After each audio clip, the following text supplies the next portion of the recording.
નમસ્કાર. સુરતના ડિંડોલી વિસ્તારમાં આવેલા સાઈ પોઈન્ટ ખાતે બાબા સાહેબ ડોક્ટર ભીમરાવ આંબેડકરના વારંવાર અપમાનના મુદ્દે દલિત સમાજમાં ભારે રોષ ફાટી નીકળ્યો. આ ઘટનાને લઈને સમાજના લોકો દ્વારા કડક વિરોધ નોંધાવવામાં આવ્યો.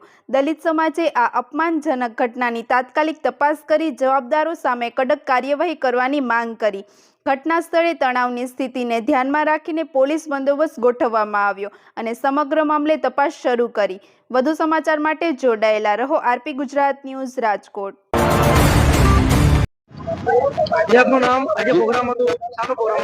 મારું નામ સાગરભાઈ સાલુંકે છે.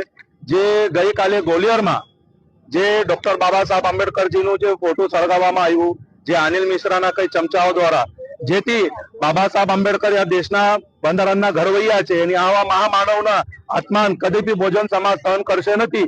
અને આના વિરોધમાં તમામ આંબેડકરી સમાજ પૂરો ભારતભરમાં આવું આંદોલન કરીએ છીએ. અને આવા અનિલ મિશ્રા અને અથવા જે પણ આ લોકોની સાથે જોડાયેલા લોકો હોય કે આ લોકો પરથી તાકાત ક્યાંથી આવીએ છે કે બાબા સાહેબ આંબેડકરજીનું ફોટો સળગાવીએ છે, બાબા સાહેબ આંબેડકરજીના નામ પર ટીકા ટિપ્પણી કરે છે, તો આ લોકોને પાછળ કોણ છે? એક વર્ષ થઈ ગયા તો પણ અથવા જે ગોલિયરમાં જે બાબા સાહેબ આંબેડકરજીને પ્રતિ જે અપશબ્દો બોલવામાં આવી રહ્યું છે, તો આ લોકોને પાછળ કોની તાકાત છે? આ લોકોને કોણ હિંમત આપીએ છે?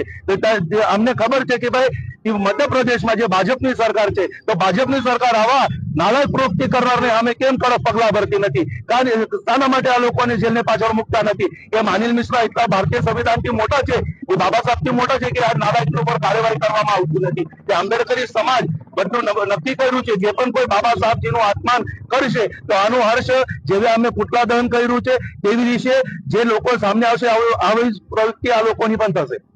જે બાબા સાહેબનું અપમાન કર્યું એના વિરુદ્ધ અત્યાર સુધી કાર્યવાહી કરવામાં આવી છે કે નથી? જેથી આ લોકો ઉપર તો એટ્રોસિટી એક તો દાખલ થઈ ગઈ છે પણ આરોપી પકડાયા નથી છે. તો પણ અથવા મધ્યપ્રદેશના જે સરકારમાં સંકળાયેલા જે અધિકારીઓ છે, જેથી પોલીસ તંત્રના લોકો આજુબાજુ ચાલતા હોય તો આ લોકોની સામે બાબા સાહેબનું ફોટો સળગાવવામાં આવ્યું છે. આના પાછળ બહુ મોટું ષડયંત્ર છે. મને લાગતું નથી કે આ લોકોએ દેશમાં શાંતિ બરકરાર રાખવા માંગીએ છે. આ લોકોને એક જ છે કે ભાઈ દંગા ભડકાવીને જાતિમાં ભાગલા પાડીને આપણે શાસન બરકરાર રાખવાનું છે. આવી મનસા ભાજપા સરકારની દેખાઈ રહી છે. સુરેશ સોનવણે, એક standing committee member, Surat municipal corporation, Dalit સમાજ અગ્રણી. આજે ક્યાં આવ્યો છે અને શું તમારા ગઈકાલે ગ્વાલિયરમાં જે બાબા આંબેડકરની પ્રતિમા અનિલ મિશ્રાની ગુંડી ટોળકી દ્વારા પાડવામાં આવી છે, તેના ઘેરા પ્રતિઘાત સમગ્ર દેશમાં અને ગુજરાત રાજ્યમાં પડ્યા છે. ત્યારથી બીજેપી આરએસએસની સરકાર આ દેશમાં પ્રસ્થાપિત થઈ છે, ત્યારથી કોઈ પણ રીતે સંવિધાનિક માર્ગથી આ લોકો ચાલતા નથી. આ લોકો આ દેશમાં ફરીથી મનુસ્મૃતિ લાવવા માંગે છે, મનુનું રાજ્ય સ્થાપિત કરવા માંગે છે.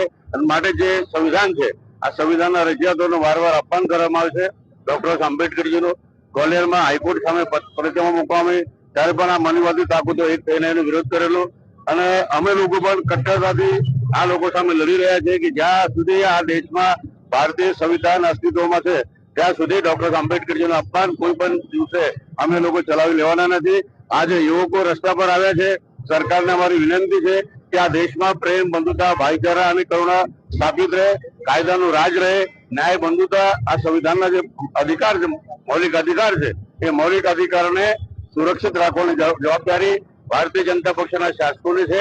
અમારી આ લોકોની ચેતવણી છે કે હવે પછી જો આવું પ્રકારની પ્રવૃત્તિ કરવામાં આવશે તો આ દેશના યુવાઓ કેવલ એસસી, એસટી, ઓબીસી બાબતે નહીં, સમગ્ર સંવિધાનના માનનાર લોકો રસ્તા પર આવશે અને એને ખામિયાજા ભારતીય જનતા પક્ષ અને આરએસએસ મનુવાદને ભોગવવો પડશે.